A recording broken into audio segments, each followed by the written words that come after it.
You're listening to the Talking Headways Podcast Network. This is Talking Headways, a weekly podcast about sustainable transportation and urban design. I'm Jeff Wood. This week we're joined by Shannon Mattern, professor of anthropology at the New School for Social Research. Shannon talks with us about her new book, A City is Not a Computer, Other Urban Intelligences.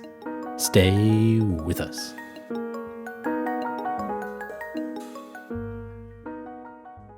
Today's podcast is brought to you by our super generous, amazing Patreon supporters. It's 2022, and we're celebrating 8 years of the Talking Headways podcast. So to join this merry band of infrastructure nerds and zoning wizards, go to patreon.com/theoverheadwire. $10 a month will still get you a bus-only scarf. I promise I'm still working on new designs and formats. $2 a month will get you stickers and a handwritten note, but any support is welcome and much appreciated. That's patreon.com/theoverheadwire. Today's podcast is also brought to you by the projects of The Overhead Wire. Whether it's our daily newsletter first established in 2006 or our audiobook version of Raymond Unwin's 1909 classic Town Planning and Practice, find out more today at theoverheadwire.com. Well, Shannon Mattern, welcome to the Talking Headways podcast. Thanks so much for having me. I'm glad to be here. Well, thanks for coming back. We had you on episode 182 to chat about your book, Code, Clay, Data, and Dirt. What have you been up to since then? What have I been up to since then? Well, I wrote a new book that came out in August, a whole bunch of articles. I moved to a different department in my university. I was in media studies, now in anthropology. A whole bunch of life things happened. So yeah, lots of professional and personal activity since then. That's awesome. So what's it like going from media studies to anthropology? I mean, I imagine you study the same things, but is there a difference? Does your department head tell you different things? Like, what's the difference between the two? Well, they're rather different disciplines in terms of their awareness of themselves as disciplines. Media studies is relatively new. It hadn't been, especially more traditional universities, hadn't been regarded as a real discipline for quite a while. And it still tends to be not very high on the hierarchy in terms of prestige. Anthropology, I have learned by contrast, really takes itself seriously as a discipline and always asks questions. If anyone's proposing a research project, like what is anthropological about this? Or where is the ethnographic sensibility here? So just the awareness of, and I think even the protection of disciplinary boundaries is quite different in both fields. And one of the reasons I moved is that after 15 years in media studies, I needed a bit of a change. And also the anthropology department wanted to start a new program in anthropology and design. And because I had used some ethnographic methods in some of my previous projects, and I was a known quantity, I was familiar with all the faculty, they moved me over to do the different division, different department to start that new graduate minor. I feel like I've seen a lot more people as urban anthropologists, as kind of a field. Have you seen a growth in that too, just over the last, 5-10 years or so? I don't know that I necessarily have like the quantitative data or total data to talk about how widely or how much it's grown. But I do think that there is an increasing interest in ethnographic methods, and you can put scare quotes around that. Kind of ethnography means many different things to different people. In some design disciplines in particular, it means kind of going and hanging out in a park or on a job site for a while, asking some questions to people in the neighborhood, and voila, ethnography. Whereas if you were to ask one of those more kind of anthropologists I was talking about before, they would want something it's typically like spending a year in the field, going through a lot of reflexivity. There are a lot of kind of protocols, all for good reason, that are attached to the methodology. So I definitely see an increase of interest in ethnography, however you want to define it, in multiple fields, including design fields, as you mentioned. But also I think that as we have recognized the limitations of kind of purely data-driven approaches, despite however much insight that big data approaches do provide for us, there's this attempt to combine the big data with what some people call thick data. So realizing that, for example, mapping and large data sets can tell us where large scale trends are, but then they can identify things we might want to dig into with greater kind of qualitative depth. And that's where kind of anthropological or ethnographic methods can become useful. So I think they've maybe grown in prevalence because they are seen as a useful parallel or a useful kind of companion to data-driven approaches. And that brings us to your book, A City is Not a Computer, Other Urban Intelligences, published by Places. What kind of got you to, after the previous books and articles and everything you've written, what got you to put together another volume? Well, this one was published by Princeton University Press. It's part of the Places book series through Princeton University Press. And yes, it was through Places. I had my columnist for Places Journal, which is an open access public scholarship venue for writing about architecture, urbanism, and landscape. And I've been writing with them for about a decade, really. And that has been a really fruitful and rewarding relationship for me. And Places, as I mentioned, has a relationship with Princeton University Press, where they take some of their long-term authors and encourage them to select a few of their existing pieces, remix them, add in some new material to make a short form book. These are meant to be short, kind of pocket size, a little bit larger than pocket size books. So that's what this is, part of that series. And I, my editor, and the editor at Princeton, Places and Princeton editors asked me a couple of years ago if I wanted to do this. We talked about a couple possible packagings or ways to remix some of the material I had done, because for Places, I've written about things ranging from libraries to urban data science to hardware stores to design for dementia care and Alzheimer's, a whole bunch of different topics. But some of the pieces that had done the best and had the greatest reach were about the urban data science and kind of smart city critique type stuff. So I decided which pieces I should put together, update them, added some new material. So it was really a prompt from the editors and a sense of desire among certain readers, I guess I would like to think. So that's where the book came from. I was really drawn at the start to this idea of a tree versus a lattice structure in cities. And I'm wondering, what do you think created the original semi-latticed construct of cities that you discuss in the book? Yeah, so we were referring to Christopher Alexander's idea. So I wrote a piece for Places maybe 5 or 6 or maybe even more years ago. I don't remember exactly when it came out, called "A City is Not a Computer." And that article came about because I was invited by another group of editors to contribute a book chapter where I was tasked with writing about how a city is an information processing machine. And as I was researching it, I realized, yes, there are lots of kind of computational dimensions that happen in cities, that it runs on data, that accountancy and logistics are integral parts for cities to function. But reducing a city to an information processing machine kind of really brackets out a lot of the other really more important epistemological functions and knowledge and wisdom that is inherent in a city. So I essentially submitted to them the opposite of what they asked for. So I wrote about how a city is like an information processing machine, but it's more. Hence the article, "A City is Not a Computer," which came out in Places. And then somebody reminded me after the fact that Christopher Alexander, who, as you probably know, is an architect whose work has been very influential to computer programmers and designers across a wide array, wrote a piece called "A City is Not a Tree." In that piece, he contrasts the idea of a city as a tree form, which is a kind of a symmetrical, heavily designed, kind of very regimented type of master planning, versus the city as a semi-lattice, which is more organic, really tightly interwoven. So it's more a formal contrast, but it also implies a different way of designing cities, a different way of understanding how cities function. So those are where those two ideas came from, the city versus a tree versus the semi-lattice. I think that if you think about kind of organic organization before the age of master planning, well, actually, I can't say that. Master planning we tend to associate with the mid-20th century. But if we look at kind of a lot of prehistoric and historic cities where you have a ruler or a cosmology that's defining the way cities or kind of buildings are laid out, there we could say that's kind of a proto-master plan in a way itself. But the more the medieval cities with the kind of the intersecting streets and picturesque alleyways that we tend to fetishize in some cases, those tend to be those that are more emblematic of the semi-lattice. So I'd say that throughout history, we've had multiple examples of both tree-like planning processes and semi-lattices that have emerged more organically. It's really interesting talking about the two, because I had this discussion when I was working at a think tank called Reconnecting America. We did transit-oriented development policy and worked a lot with HUD and FTA and others. And my colleague was always against kind of this kind of typology, if A equals B, then B equals C, kind of, this goes into this, which is kind of, I imagine, like the tree thinking. And I was more formatted towards the tree thinking. And so I think, how do our brains kind of respond to this? I think as humans, we kind of want to put things into those diagrams and we want to put them into simpler forms.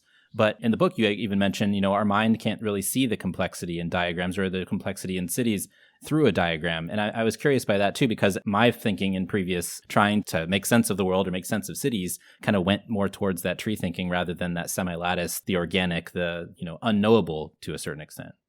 Yeah, so there is a presumption that if you have more legible forms, and a tree has historically been a very legible kind of topology, way of organizing spaces and information and genealogies and all kinds of complex systems, social, cultural, political, economic, spatial, etc. So there is an assumption that by organizing things in more kind of regimented master plan ways, it'll make it a more legible form for people. But there's also all the critique. There's been decades of critique of master planning. And when you impose an order on people, that it really creates an artificial sense of order on modes of living and forms of social practice that are a lot more productively messy than that. And in many cases, as with the case with Brasilia, for instance, you have people who rebel against it, or the situationists who push against the grid and push against the master plan.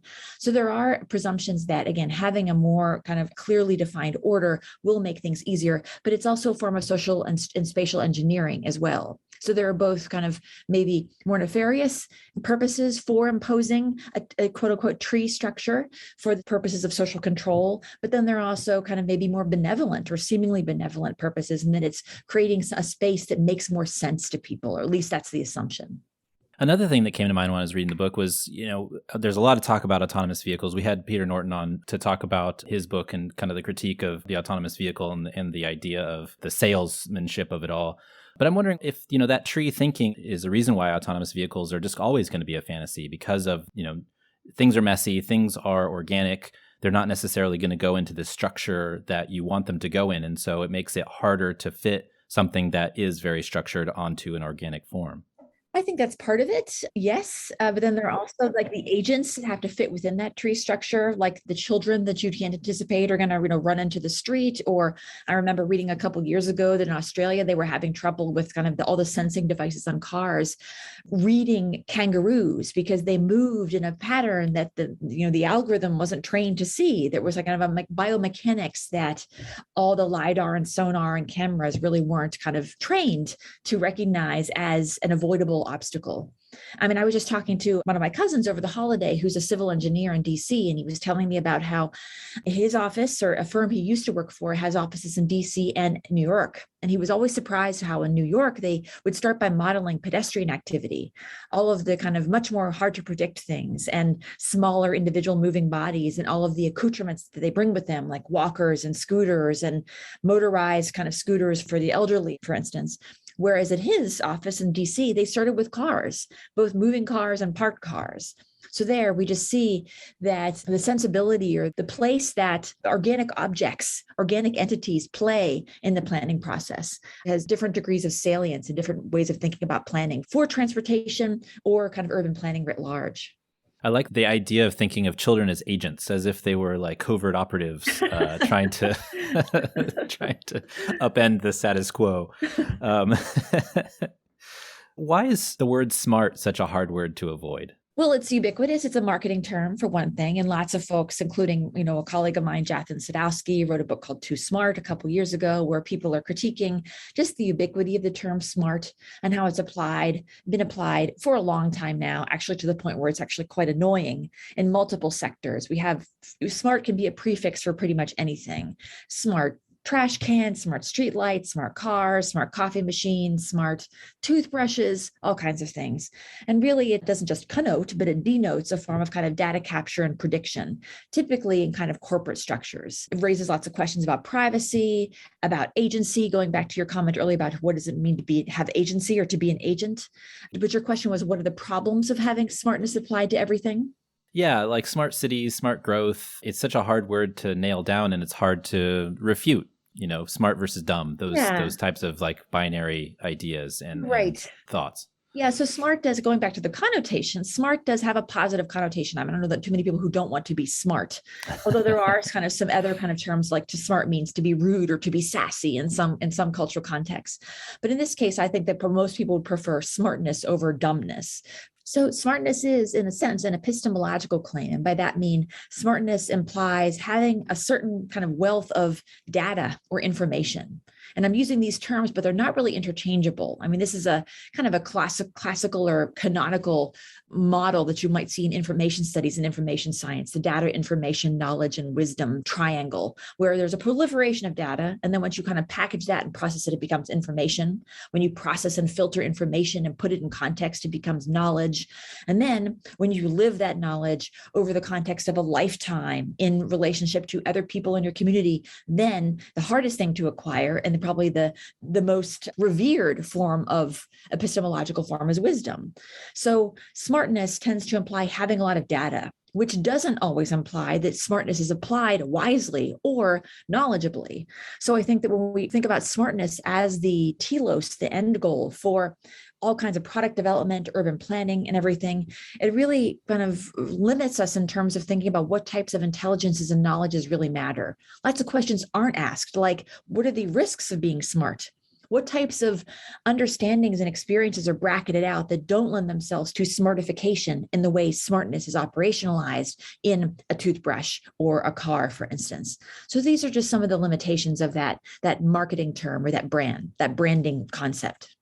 That's an interesting connection. I mean, the idea of time or age and wisdom as compared to kind of a smartness, and how you can't really program wisdom into materials or things. It's just kind of, I'm thinking of like an old man sitting on the corner who probably knows way more than me. Or for example, my grandma just celebrated her 109th birthday, and she'll obviously know, 109 years worth of stuff more than my 41. And it's an amazing idea about what wisdom she's gathered over time. But Right.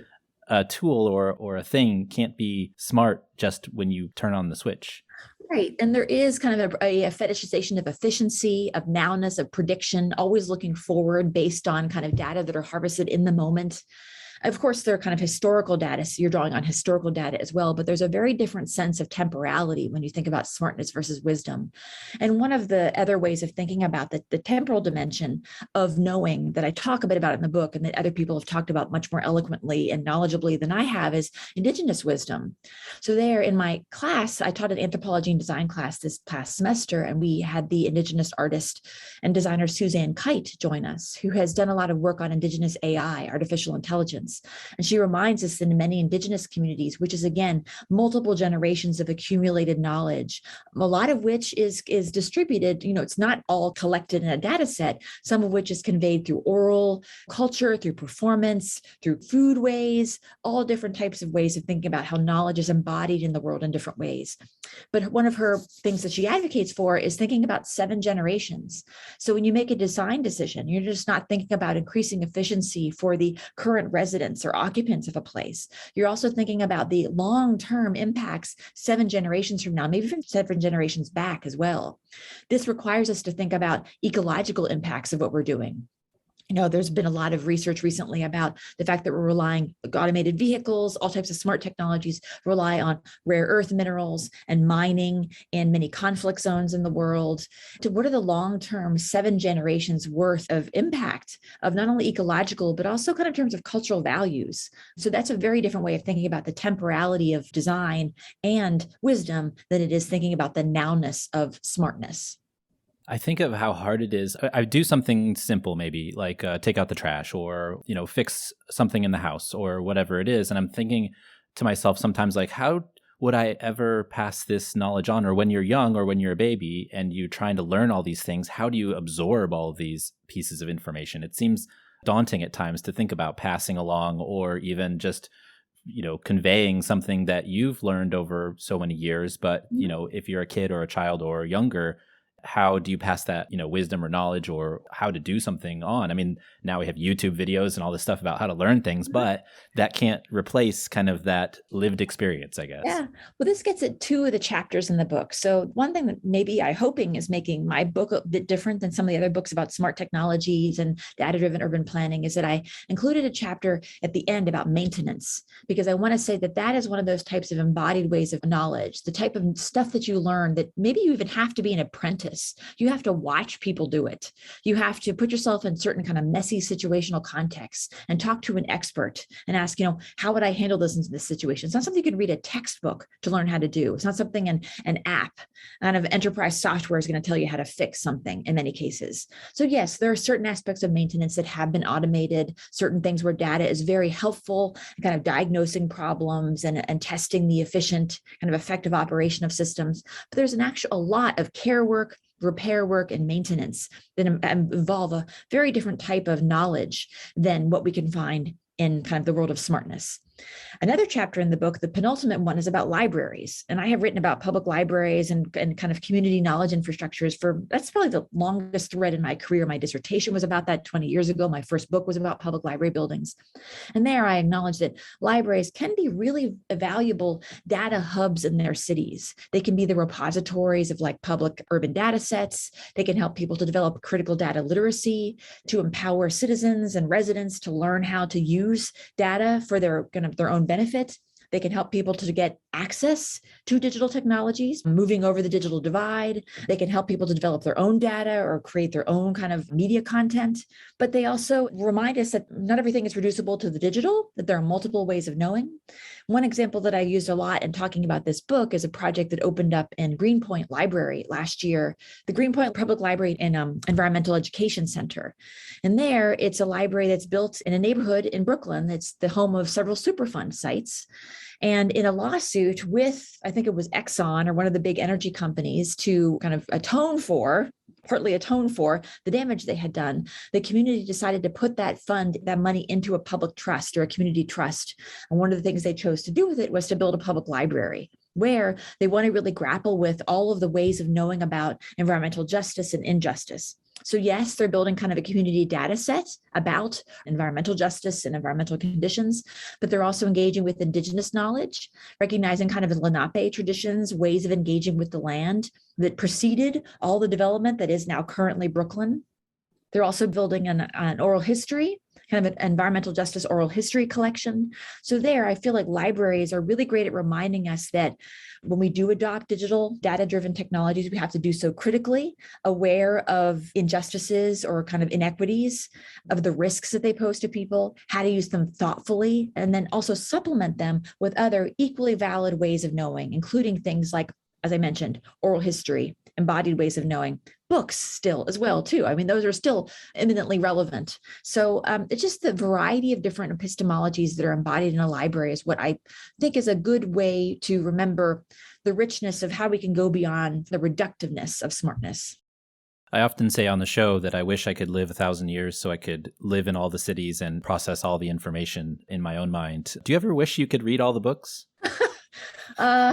No, I don't think I do. I mean, this is a part of this long-standing kind of feudal desire. And this has kind of cultivated some imperial motivations over the years. We have a history of colonialism, of colonizers coming into an area, colonizing an area, and deciding that not only do we want to control the existing knowledge, erase a lot of the existing knowledge and replace it with our own, and then control the production of new knowledge. So I feel like this desire to have a totalizing, complete library, the complete data set is something you see often in data science, where people are wondering, like, what methodologies can we use to get all the potential extractable information about somebody that will allow us to have the most perfect, predictable kind of modeling system.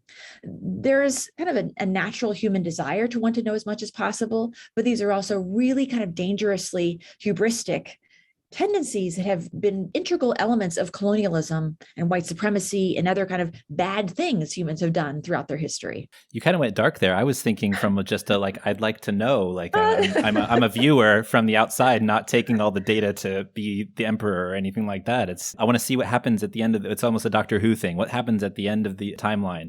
Just a curiosity almost, not necessarily trying to control everything. Yeah, that is definitely part of it too. That is definitely part of it too. But I think I've just been in so many different kind of smart city like conferences and contexts where people have talked about wanting to harvest like a complete quote unquote data set. So just remind, and then being somebody who studies libraries, always hearing about this desire for the total library. I mean, sure, I have it too. I'm surrounded by a couple thousand books in my room right now, but also there can be something really paralyzing. This is something I'm dealing with students often. How do you know when you've read enough that you can actually start contributing, when you can write about it?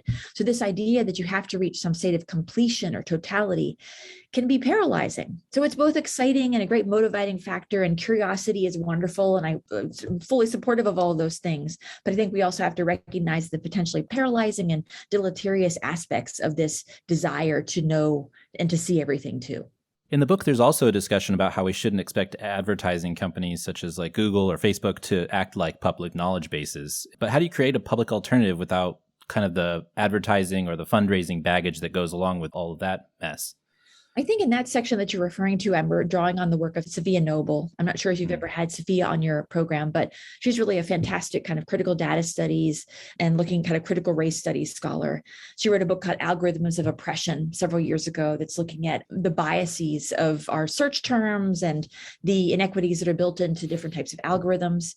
So this is an aspirational goal, obviously, because we have allowed ourselves to kind of build infrastructures that are so much built on private enterprise or public-private partnerships. It's really hard for us to imagine how things could have been designed otherwise. But if we just were to start over, we might be able to imagine that our internet might look completely different. Our public institutions might look completely different if they were fully supported by public funding and multiple levels of kind of government involvement. So I think part of our inability to imagine what a public infrastructure would look like or a public interest technology would look like is in part because we have been trained for decades, if not centuries, to think that all of the most ambitious planning, all the funding has to come from the corporate world, that all the innovation happens in the corporate world. And to some degree, that is true. It's incentivized. People are incentivized to move into that world because that's where the money is, that's where the resources are. But if our society were designed, quote unquote, otherwise, we could be placing a lot more priority and prestige and resources into the public sector. I want to go back to maintenance a little bit. What's the first thing that you think of when I use the word fixer? First thing that comes to mind is, well, fixer, I'm kind of thinking about like rogue public figures who tend to do kind of messy things. Then you have the fixer come in and you clean up the mess that they left behind them. So I'm thinking about the fixer as a role a person plays, an informal job somebody plays to clean up the mess in a disastrous person's wake. That's what I think of when I hear fixer.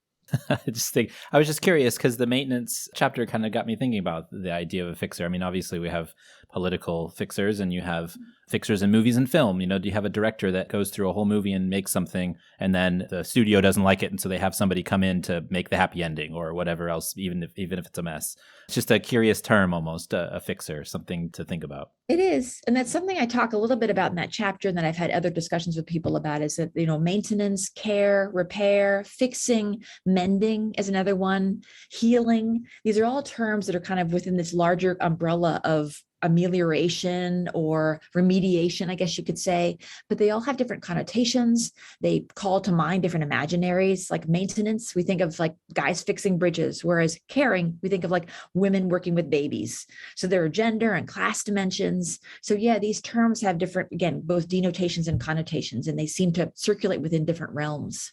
I kind of like that idea of caring for a bridge.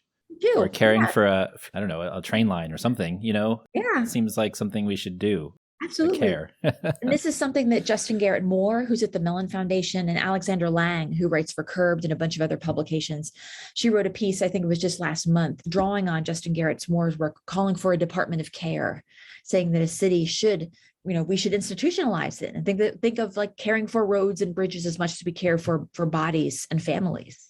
One of the things you mentioned too is that, we do think a lot about maintenance from an infrastructure standpoint of physical infrastructure like roads and bridges and transit and all those things.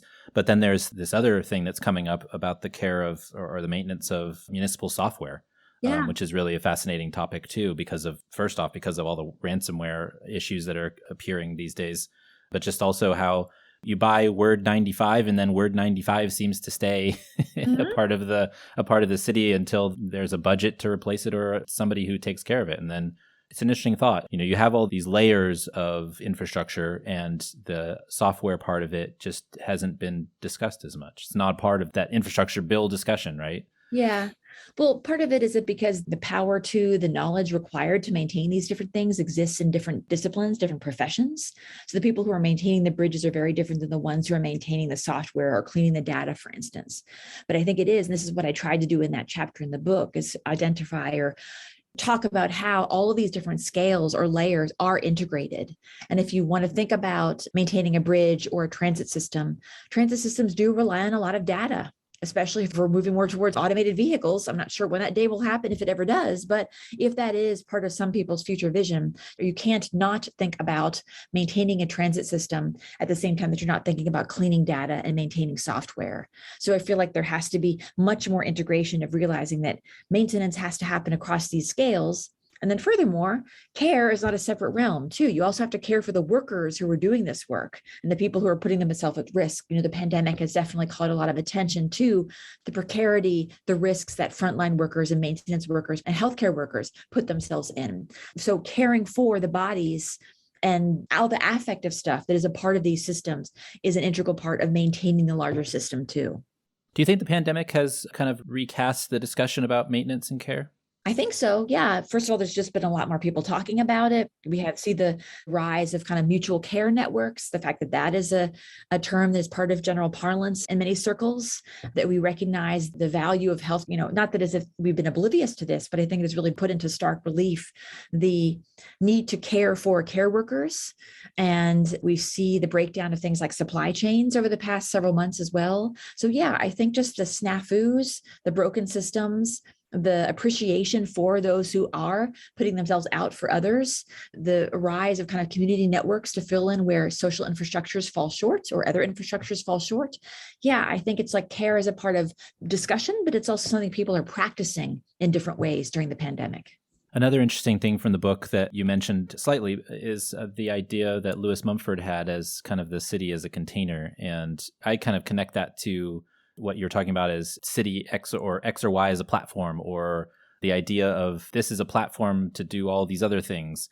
I'm curious what you think of this kind of idea of X or Y as a platform or the city as a container as a whole. I'm curious what you thought about that. Well, part of this is also about metaphors. I mean, I read something someone recently said, like, this book is full of mixed metaphors, as if that's a bad thing. I'm like, yeah, it's in part about the mixed metaphors. We talk about cities and how these metaphors arise, again, in different professional contexts, and how if we have kind of civic engineers who are thinking about cities as kind of, I don't know, like circulation systems, and ecologists who are thinking about cities as biophysical bodies, maybe there's some interesting connections that aren't happening because they're using different metaphors and different language, which implies different ways of designing and intervening and administering and maintaining. So I think it's important to pay attention to the existing mixed metaphors that we use in different professions to talk about cities, urban planning, architecture. And yes, platform is one of them. I mean, that's something that is, again, arisen out of, I don't know the entire genealogy of it. I'm sure I looked at it when I was researching the book, but I'm forgetting it right now. But just the proliferation of platforms in the tech world, and then how that's then imported over to larger scales, like the city itself as a platform.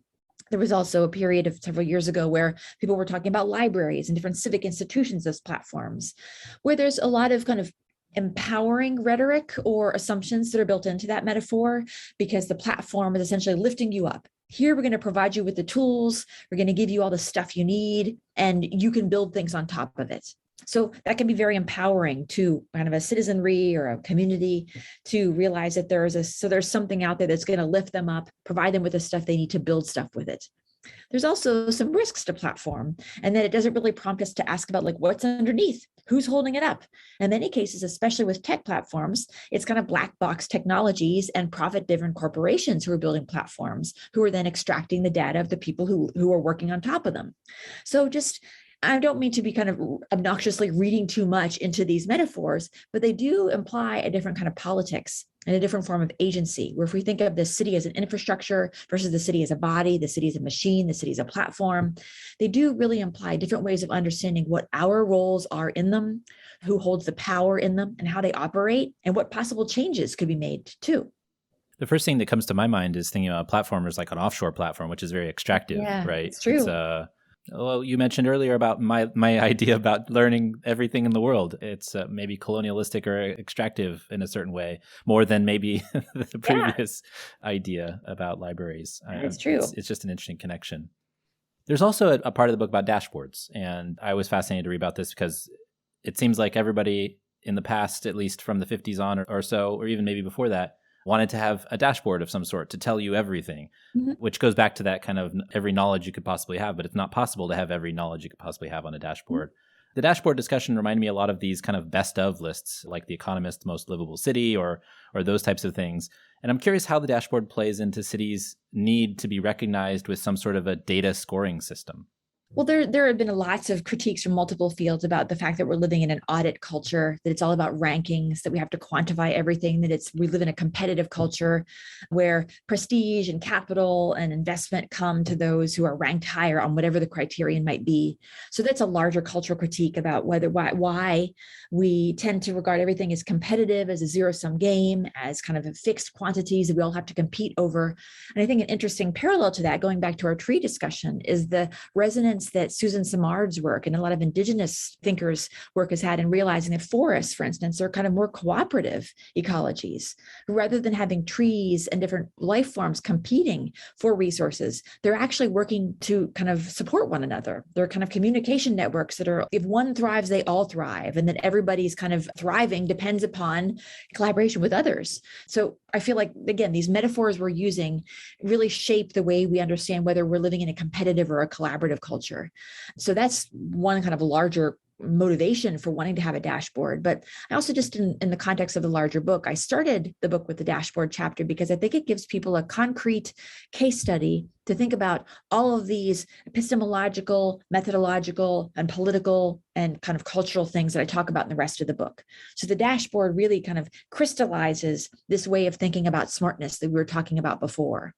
So what is it that matters in a city? Is it really only the stuff that can fit on a dashboard that you can then show in a control room? What can you actually measure? What can you create a widget for? What actually lends itself to presentation in a heat map or a dial or a ticker? There are all kinds of things that probably matter to us in our everyday life that don't readily lend themselves to operationalization in those ways. So I'm looking at kind of the history of the dashboard, what made it possible, what technological developments made it possible, what methodological developments made it possible, why it persists, why it's attractive, and then what its limitations are. And at the end, I also look at how some artists and designers are trying to undo or kind of poke at or parody the dashboard to remind us that when we look at the COVID dashboard or a city control room, or if you see those kind of classical examples like the NASA mission control with all of the different things they can be gauging and watching simultaneously, maybe we can do some speculative type of dashboards to remind us of, what's actually not capturable in those forms. I like how the word dashboard has evolved, though. I mean, originally the origin was that it was to keep us from horse and wheel splashback out of a vehicle. And now it's something that kind of cleans your data. So we came from cleaning mud, which is such a basic kind of function, to like cleaning data, which seems more complicated. Yeah. And so maybe as humans, we're trying to make something more complicated than it actually is. Yeah, so this maybe connects to our discussion of maintenance earlier too. So maybe there's an inherent kind of maintenance operation of a dashboard. As you pointed out, historically, when we had it on a horse-drawn carriage, the dashboard kept the mud from splashing up into the carriage where the people were sitting. And then we have the evolution of the car dashboard, which had over the course of car history, I am not a car buff, so this is not really my realm, but I had to study it a bit to write this piece.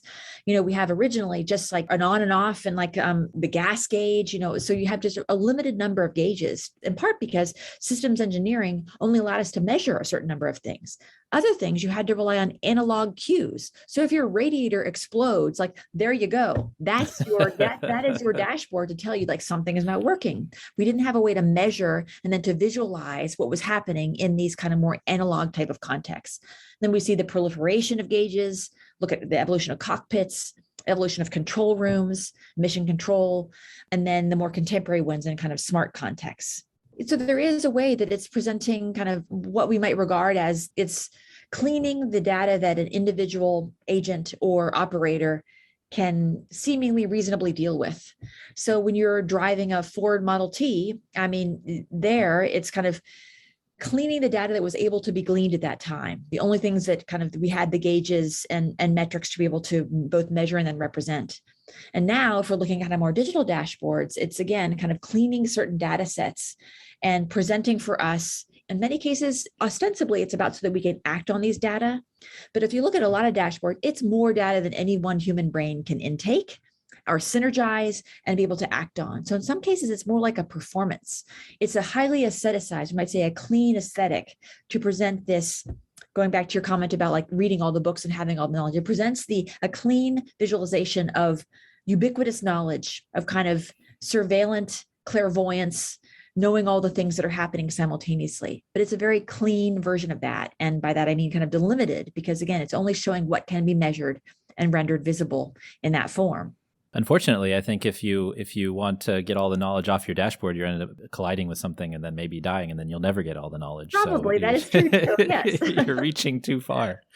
I do like all the metaphors and the mixing and everything. I think personally, just because I like to make those connections. I like to connect some A to B and maybe C to, and maybe I'm a tree. Maybe I'm a tree in that sense, and that I like to make those connections. Maybe that's why I like my Star Wars, and it's my own telenovela to a certain extent, making all those connections. What is something that you've written in the book or an idea that you have in the book that you don't feel like you get asked about a lot? Like people talk about certain things probably when they talk to you about the book, but what are things that maybe you feel like have more importance, or maybe something else you would like to get across? Well, I've had a lot of really great conversations with people about the book. And I have to say, like, they've emphasized different things depending upon kind of the personal interest of the person who's asking me about it. And I really have to say hasn't been any disappointment. You know, some folks, I had assumed that a lot of the more kind of urban tech folks would wonder, like, what is a chapter about a library doing in here? But I've had plenty of people who are kind of more on the digital tech realm who've been actually fascinated by the potential partnerships or what we can learn from libraries or how they could contribute to libraries to make them more kind of vibrant and well-resourced institutions. And then just the tree stuff. I was wondering if people would find that to be kind of an ornamental opening and closer, but people really found that to be a useful metaphor to think about, both a formal way of organizing the book, but also a really useful aesthetic model to think about how the book is organized. So folks have asked me about the trees and then also the grafting, kind of the whole process of grafting, which I use as both a metaphor and a method in the introduction and conclusion to think about how important it is to graft these multiple ways of knowing onto each other, rather than starting tabula rasa, or in the words of kind of Dan Doctoroff from formerly of Sidewalk Labs, like building from the internet up, as if there was nothing there before, as if data are the primary way of knowing things. People have also asked about the maintenance. So I've just been actually very pleased that people have found interesting connections between the chapters, even though they seem to be about very disparate topics: trees, maintenance, libraries, smart cities, dashboards. But I can't say that there have been any gaps, and I'm very grateful for that. I think they all are very connected, though. I mean, as somebody who likes different topics and areas and kind of tries to connect the dots to a certain extent, I think that they do connect very well. So you did a good job. Thank you. Thanks. You mentioned the plant grafters in Kyrgyzstan. That was another interesting part that I was like, okay, I like that. I think there's kind of a positive connotation and then there's a negative connotation to it that you write in the book. And I think that's fascinating too. Everything seems to have a yin and a yang almost to it. There's always, a negative way you could go or a positive. Absolutely. And maybe that's kind of a trite model. Probably everything I write seems to have that, I imagine. But I do think it's important to recognize the potential benefits that every new technology development practice kind of cultural form can offer, but then the risks that it presents too. And parts so that you can decide which parts you want to emphasize, what you need to prepare for, you need to anticipate, and maybe kind of remediate before it becomes a problem. But yeah, I'm glad you saw that as a recurring theme as well. Well, the book is A City is Not a Computer, Other and Urban Intelligence by Shannon Mattern. Where can folks find the book if they want to get a copy? I would encourage you to go to independent booksellers or to the Princeton University Press website, bookshop.org.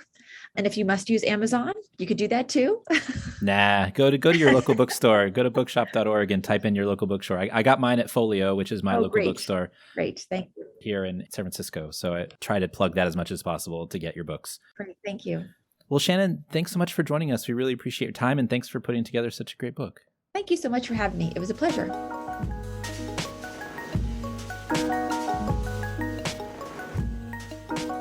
And thanks for joining us. The Talking Kidways podcast is a project of The Overhead Wire and posted first at Streetsblog USA.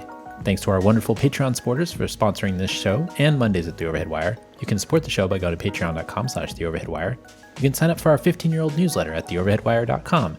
And you can listen to the show on your podcatcher of choice, including Spotify, Stitcher, SoundCloud, iHeartRadio, and Apple Podcasts. And if you can't find it there, you can always find it at its original home at usa.streetsblog.org. We'll see you next time at Talking Kidways.